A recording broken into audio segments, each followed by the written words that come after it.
Muito bom, meus irmãos, a paz do Senhor Jesus. Estamos começando a TV Ágape, a TV da sua família. Quero agradecer o teu carinho, a tua audiência, você que está conosco. Não saia daí, o programa hoje está um espetáculo, do começo ao fim. Para ficar melhor, já dá o like e compartilhe. O objetivo desse programa é alcançar mais vidas. Manda aí para sua família, para os seus amigos, pessoal que trabalha com você. TV Ágape começou. Aqui do lado também tem um chat, tem um bate-papo para você interagir com o pessoal que está conosco. Primeiro quadro, Pastor Zilton, qual que é a palavra de hoje? Amigos, aqui é o Pastor Zilton. Nós estamos no nosso quadro onde nós falamos sobre as coisas cotidianas e trazemos a visão cristã sobre isso. E hoje eu quero falar com vocês sobre um caso que aconteceu, que foi de um jogador que foi pego em adultério e ainda assim apresentava postura de alguém, entre aspas, cristão. No contexto atual, onde o cristianismo cultural ele é comum e é legal ser cristão, nós vemos que o bom testemunho ele se torna extremamente essencial. Nós temos pessoas que confessam a fé, como jogadores, cantores, mas que as suas atitudes em nada se parecem com Jesus. No lar é o primeiro lugar onde nós temos que apresentar o nosso testemunho. Em Efésios 5, 22 e no capítulo 6 adiante, Paulo vai orientar sobre o papel do marido, da esposa, dos filhos, demonstrando que o amor, o respeito e a obediência são formas de testemunhar Cristo no lar. Então, nós temos que apresentar também um testemunho no ambiente social. Romanos 12, 17 e 18 diz que não devemos retribuir a ninguém por mal e, se possível, ter paz com todos os homens. Nós temos que ver que existe um perigo no cristianismo quando ele é vivido apenas por aparência. Um testemunho falso ou incoerente, ele compromete o nome de Cristo e afasta as pessoas da fé genuína.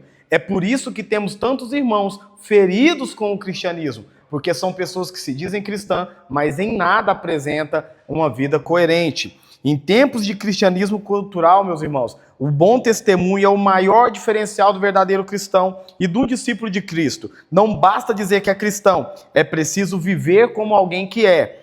Assim como a Bíblia nos diz, assim brilha a vossa luz diante dos homens, para que vejam as vossas boas obras e glorifiquem o Pai que está nos céus. É com o Senhor, pastorzão?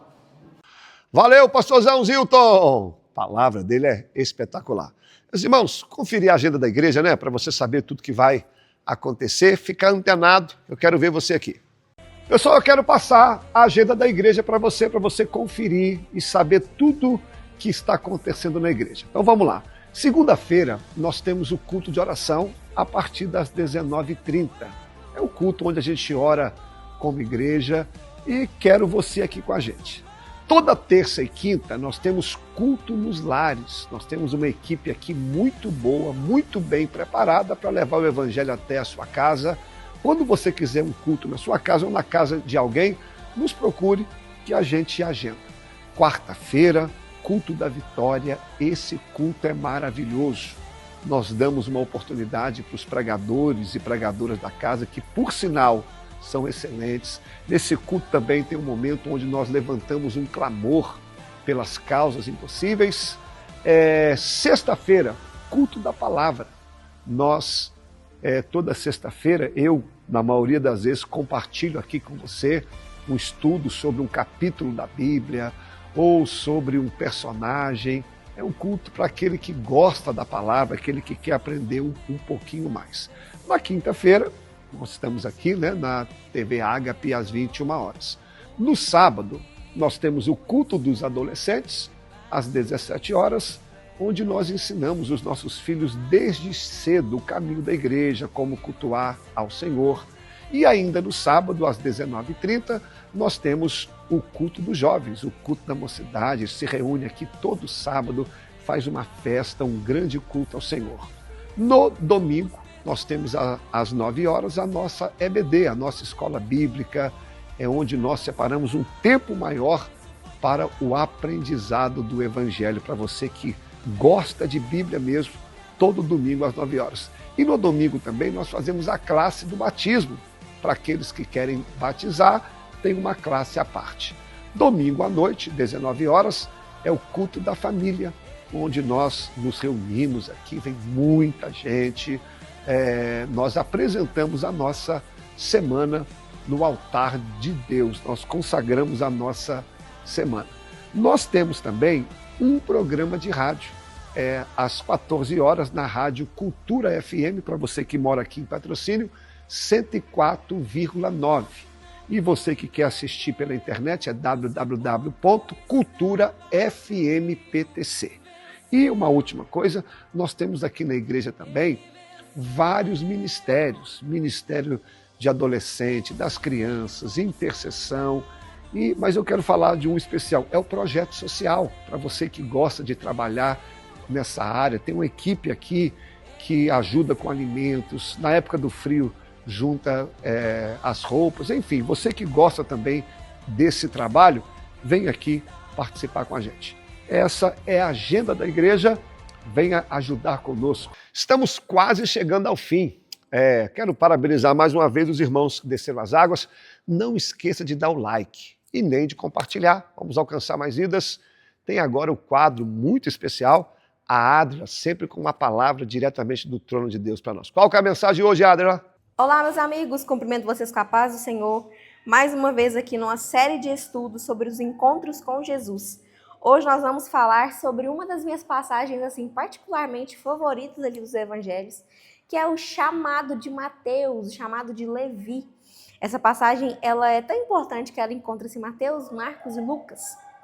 E eu te aconselho desde já a ler todos os evangelhos que falam sobre essa passagem, porque cada um traz um tipo de detalhe que o outro às vezes não traz. Então vai confirmando, vai complementando e traz maior entendimento para você na hora da sua leitura. Hoje nós vamos ficar só em Mateus 9, versículo 9, que fala assim: Saindo Jesus, viu um homem chamado Mateus sentado na coletoria e disse-lhe: Siga-me. Ele se levantou e o seguiu. Um versículo apenas, e como ele fala conosco, né? Só contextualizando para você, Mateus, ele era um cobrador de impostos, e naquela época, cobradores de impostos não eram muito bem vistos, né? Eles eram um pouco rejeitados ali, porque de fato eles exploravam do povo, né? Então acredito eu, isso é uma conjectura minha, de que Mateus não era bem quisto pelo seu povo. Mas Jesus olhou para ele, viu algo nele, mesmo que ele estava naquelas condições, e chamou por ele. E imediatamente, isso é o que mais me chama a atenção na história dele, ele seguiu Jesus. Depois tem uma história ali onde eles vão se assentar, ter um banquete, é uma história muito bonita, por isso que eu te aconselho a ler. Mas quais são as lições dessa passagem? A primeira delas, que muito fala comigo, é sobre Jesus chamar quem ele quiser. Nós temos a impressão, muitas das vezes, por religiosidade, por julgamento, por problemas mesmo com a graça estendida à vida do outro, mas nós não entendemos muitas das vezes por que Jesus chamou uma pessoa pecadora, por que Jesus pode dar uma oportunidade para uma pessoa que vivia errando lá no mundo, ainda vive errando na igreja, mas Jesus, ele chama quem ele quer. Jesus não está limitado a chamar somente pessoas perfeitas, pessoas de dentro da igreja, pessoas que são reconhecidas dentro da igreja, mas não, pessoas que podem ser pecadoras, pessoas que podem ser limitadas, pessoas que podem ter um histórico, um passado triste e vergonhoso. Jesus pode chamar essas pessoas e fazer delas novas pessoas, fazer delas pessoas que vão pregar para multidões, pessoas que vão alcançar, pessoas que vão curar, pessoas que vão orar, interceder, pessoas que vão salvar, pessoas que vão libertar, ajudar, né, a libertar e a salvar outras pessoas. E isso aconteceu com Mateus, um cobrador de impostos, né? Então o chamado de Jesus, ele não se baseia no passado, ou no problema, ou no histórico de uma pessoa, mas no propósito soberano dele.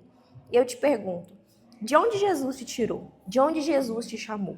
Todos nós temos um passado, todos nós temos uma história antes de nos encontrarmos com Jesus. E muitos de nós somos como Mateus, agíamos fora do propósito dele, mas ele, pela sua misericórdia, pela sua graça, nos alcançou. Segundo ponto, a resposta ao chamado precisa ser imediata. É muito lindo ver que Mateus, ele foi chamado e levantou-se e seguiu Jesus. Então, isso me ensina que o verdadeiro encontro com Jesus, ele começa assim com uma decisão, mas ele precisa de uma resposta imediata. Qual tem sido a resposta imediata para o chamado de Jesus? Eu tenho certeza que ele está te chamando, que ele está falando com você, E como você tem respondido a esse chamado? Nós temos aqui o exemplo do Mateus, para nos ensinar a largar tudo e seguir Jesus, porque vale a pena. E o terceiro ponto que eu gostaria de tratar é que o encontro com Jesus, ele transforma as prioridades. Nós vemos aqui Mateus, antes de ser chamado, vivendo ali uma vida para cobrar impostos, para explorar pessoas. Mas logo em seguida ele abre sua casa e coloca pessoas lá dentro, pessoas de má fama, de má reputação, porque ele já não mais se importava com isso, afinal ele tinha sido chamado pelo mestre. Então, quem é alcançado pelo evangelho quer também que outros sejam alcançados. Então, isso para mim é o maior ponto dessa passagem. O encontro com Jesus, ele nos faz querer que outras pessoas também se encontrem com ele. E eu te pergunto, desde que você se encontrou com ele, você tem deixado essa chama queimar no seu coração? Você tem levado o evangelho para outras pessoas? Você tem aberto a sua casa, aberto a sua vida, aberto seu coração para outras pessoas? Não guardando a graça só para você, não guardando a salvação só para você, mas estendendo para pessoas que talvez sejam de má reputação, como um dia você foi também? Porque o verdadeiro encontro de Jesus faz isso, ele transforma as prioridades aqui dentro, ele transforma o que nós víamos como coerente, o que nós víamos como correto antigamente, e ele nos alinha à vontade e ao propósito dele. E é isso, espero que essa passagem tenha falado com você. Como eu te disse, leia em todos os capítulos, tenho certeza que vai falar grandemente ao seu coração. Até mais. Estamos quase chegando ao fim, chegou o momento da palavra, da mensagem, é um momento especial para tudo, aquieta o seu coração, Deus tem uma palavra para você. Vamos ouvir uma palavra que vem da parte do Senhor. O Evangelho de Marcos, capítulo 2. Isso aqui é uma parte da mensagem que eu preguei domingo. Quero compartilhar com vocês. Marcos, capítulo 2, diz assim. Dias depois, entrou Jesus de novo em Cafarnaum e logo correu a fama que ele estava em casa. Muitos afluíram para ali, tantos que nem mesmo junto à porta eles acharam lugar. E ele anunciava-lhes a palavra. Alguns foram ter com ele, conduzido um paralítico, levado por 4 homens. E não podendo aproximar-se dele por causa da multidão, descobriram o eirado no ponto correspondente que Jesus estava. E fazendo uma abertura, baixaram o leito em que jazia o doente. Vendo-lhes a fé, Jesus disse ao paralítico, filho, os teus pecados estão perdoados. Mas alguns dos escribas que estavam assentados ali arrazoavam em seu pensamento. Por que ele fala deste modo? Isso é blasfêmia. Quem pode perdoar pecados, senão um que é Deus? E Jesus, percebendo logo em seu espírito que eles arrazoavam, disse-lhes, por que arrazoais sobre essas coisas em vosso coração? Que é mais fácil dizer ao paralítico, estão perdoados seus pecados, ou dizer, levanta, toma o teu leito e anda? Mas para que saibais que o Filho do Homem tem sobre a terra autoridade para perdoar pecados, disse ao paralítico, eu te mando, levanta-te, toma o teu leito e vai para a tua casa. E ele se levantou e no mesmo instante, tomando o leito, retirou-se à vista de todos, a ponto de se admirarem e todos darem glória a Deus. Meus irmãos, esse é um texto muito conhecido. Eu amo esse texto, Deus fala comigo demais nessa palavra. Jesus está indo em Cafarnaum. E ali Jesus vai entrar numa casa, muitas pessoas vão se aproximar daquele lugar, porque Jesus pregava a palavra, e onde Jesus estava, sempre havia uma multidão. E o texto vai dizer que um homem levado por 4 paralíticos, eles vão ter uma fé ousada, e esse homem vai ser curado. Mas o que eu achei legal, que no capítulo 2, aqui no verso 1, vai dizer que dias depois, Jesus entrou de novo em Cafarnaum. Por que a Bíblia usa essa palavra de novo? Não é por acaso, quer dizer que Jesus já esteve ali. Como assim, pastor? Se nós lermos o capítulo 1, eu vou acompanhar aqui para vocês, no capítulo 1, verso 22, vai dizer que Jesus chegou ali e ele estava na casa de Pedro, ou melhor, na sinagoga, no verso 21. E aí, no verso 29, Jesus sai da sinagoga e vai para a casa de Pedro. E logo após, na casa de Pedro, Jesus vai para o centro da cidade, isso vai dizer o verso 32 e 33 e 34, ou melhor, na casa que ele está, vão levar ali todos os enfermos que moravam naquela cidade, mas o verso 34 vai dizer que Jesus não curou a todos. Então vamos analisar esse texto. Esse paralítico, ele morava em Cafarnaum. Então, se todos os deficientes enfermos foram levados até Jesus, mas ele não curou a todos, esse homem fazia parte do grupo que não foi curado.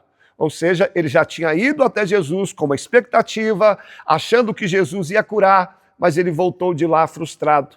Ele viu Jesus curando uns, salvando outros, mas ele voltou para casa do mesmo jeito. Quantas vezes isso acontece com a gente?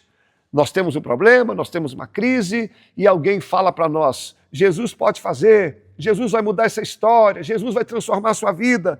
E nós vamos com aquela expectativa, mas nem sempre as coisas acontecem desse jeito. A gente vai à igreja, a gente ora, a gente crê, mas infelizmente na nossa vida não acontece. Mas aí esse homem ouviu uma palavra, ele ouviu alguém dizendo, Jesus voltou em Cafarnaum, Jesus está aí. E ele poderia pensar, não, eu não vou, eu fui lá uma vez, ele não fez na minha vida, o que eu vou fazer de novo? Não, mas ele não age assim. Mesmo não recebendo o milagre da primeira vez, quando Jesus retorna lá, ele levado pelos seus amigos, ele vai ao encontro de Jesus e vai ser curado. Essa palavra me ensina, sabe o quê? A não desistir. Ainda que você não tenha recebido o seu milagre na primeira vez, ainda que Jesus não tenha feito da maneira que você esperava da primeira vez, Deus é Deus da segunda chance. Deus é Deus que pode fazer outra vez. Deus é Deus que vai te dar uma oportunidade. Não permita, porque as coisas não aconteceram da maneira que você esperava, que você fique frustrado. Não, Deus vai te dar uma segunda chance. Jesus vai aparecer mais uma vez e não permita que as derrotas, que os fracassos, as decepções tomem conta do seu coração. E esse homem, a Bíblia vai dizer que ele era um paralítico, alguém que não andava, que tinha problema nos membros inferiores.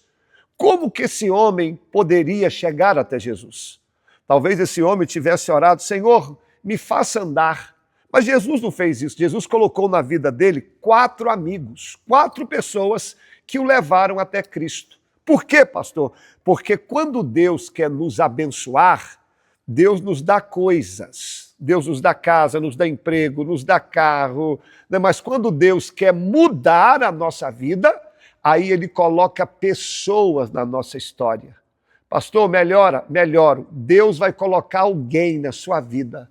Deus vai colocar amigos, Deus vai colocar pessoas que vão te conduzir até o milagre.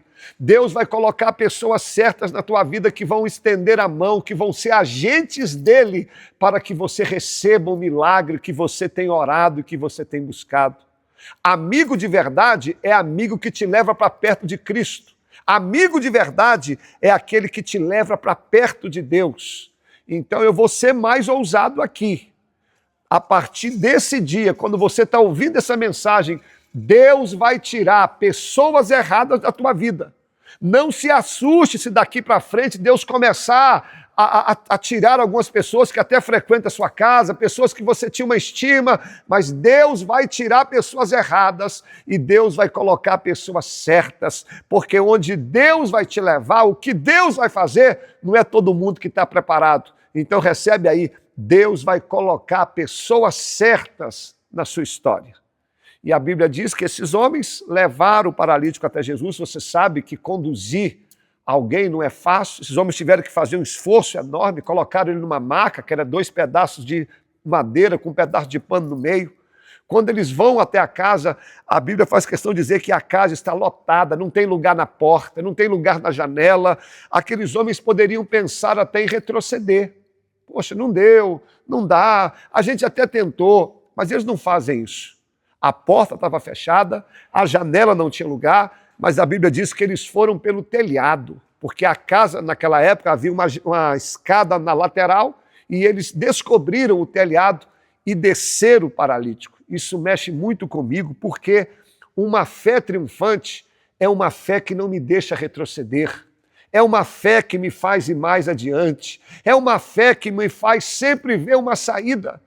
Se não tem lugar na porta, eu vou pela janela. Se não tem lugar na janela, eu vou pelo telhado, mas eu não vou retroceder, eu não vou voltar atrás, eu não recuo. A fé que Deus colocou no meu coração é uma fé que me faz perseverar. Tem gente ouvindo essa palavra agora. O seu problema não é que Deus não quis te abençoar, é porque você desistiu. Não é Deus não quis fazer, é porque você, na primeira oportunidade, você virou as costas. Não. Volte a procurar uma saída. Não é porque você foi reprovado a tirar sua carteira de motorista, agora você vai parar, você vai tentar de novo. Não é porque você não deu conta de terminar sua faculdade, você vai abrir de novo essa matrícula e vai fazer a faculdade de novo. Não é porque você pregou uma vez e não deu certo, não, você vai voltar a pregar. Porque uma fé triunfante é uma fé que me faz ir além. E quando aqueles homens descem o paralítico por aquele telhado, eles queriam que o paralítico fosse curado, mas Jesus disse: filho, os teus pecados estão perdoados. Não era isso que eles queriam ouvir. Eles queriam ouvir que Jesus curasse. Mas nem sempre Jesus vai fazer do jeito que a gente quer. Por quê, pastor? Porque as prioridades de Jesus vêm antes da nossa. Primeiro, Jesus quer trabalhar no nosso interior. Jesus vê além das necessidades óbvias. Jesus está trabalhando em volta. É por isso que ele não faz do jeito que a gente quer. Tem o tempo dele. E Jesus quer ver também até onde vai a nossa confiança nele. Até onde vai. Mas, para nós concluirmos aqui, o que eu acho maravilhoso, irmãos, eles queriam que Jesus curasse aquele homem. Mas, para mim, o maior milagre desse texto é quando Jesus olha para ele e diz: filho, os teus pecados estão perdoados. Porque tem hora que nós entramos na igreja, claro, é lógico que tem momentos que a gente precisa que Deus cure, lógico que tem momentos que nós precisamos de um milagre urgente, mas tem hora que o que a gente precisa é ouvir da boca de Jesus: filho. Saber que nós temos um Pai, saber que Deus se preocupa conosco. Tem hora que a gente precisa ouvir: perdoados estão os seus pecados. Mas isso ninguém vibra, porque somente quando Jesus fez o paralítico andar, a multidão vibrou, mas ninguém vibrou quando o pecado foi perdoado. Nós estamos vivendo isso hoje. Jesus curar um paralítico? Amém. Mas se Jesus perdoou alguém, o milagre é do mesmo jeito. Porque somente quem já recebeu perdão de pecados sabe como isso é importante. Não tem coisa melhor você ter um passado sujo, você ter um passado sombrio, e o diabo usa aquilo para te acusar. Aí Jesus aparece te perdoando. Jesus aparece dizendo: eu vou reconstruir a tua história, eu vou mudar a sua vida. E aqui hoje Jesus está perdoando os teus pecados. Mas o que me assusta nesse texto é que naquele mesmo ambiente onde a palavra estava sendo pregada, onde estava tendo cura e milagres, havia um grupo ali que não estava satisfeito. No mesmo ambiente de milagres, havia alguém ali criticando. Eu vou fazer um pedido para você: não faça parte desse grupo, não. Quando você estiver num culto religioso, onde Jesus estiver, não faça parte desse grupo que está ali para observar, para criticar, não. Faça parte do grupo que vai adorar. Faça parte do grupo que vai receber tudo de Jesus. E a história termina quando aquele homem desce no meio de todos. Todos veem o seu pecado, todos veem a sua vergonha. Como é ruim nós temos o nosso pecado exposto, a nossa vida exposta. É difícil. Mas quando Jesus disse: pega a tua cama e anda, aquele homem colocou a cama nas costas e saiu no meio de todos. Todos olharam para ele e disse: jamais vimos coisas assim. E eu quero terminar essa palavra dizendo: aqueles que viram a sua vergonha também verão Deus mudando a sua vida. Você pode ter começado a tua história como um paralítico, um pecado exposto, mas a sua vida será bem melhor no final. Deus tem sempre um final melhor para nós. A sua vida não vai acabar desse jeito. A sua vida não vai terminar com essa vergonha, com essa humilhação, porque quando Jesus entra na história, ele entra para mudar a nossa vida. O seu final será melhor que o começo. Vamos orar? Vamos falar com Deus? Vamos orar. Senhor, eu quero agradecer por essa palavra, por essa oportunidade de levar o teu evangelho. Às vezes, como esse paralítico, a nossa vida está tão travada, tão amarrada, que a gente não vê mais saída. Às vezes as coisas não acontecem do jeito que a gente quer, nós somos tentados a pensar em parar, mas tu és o Deus da segunda chance. Queremos uma fé que nos faça ir além, uma fé que não nos faça retroceder. E ainda que o Senhor não faça da nossa maneira, o jeito do Senhor sempre é melhor.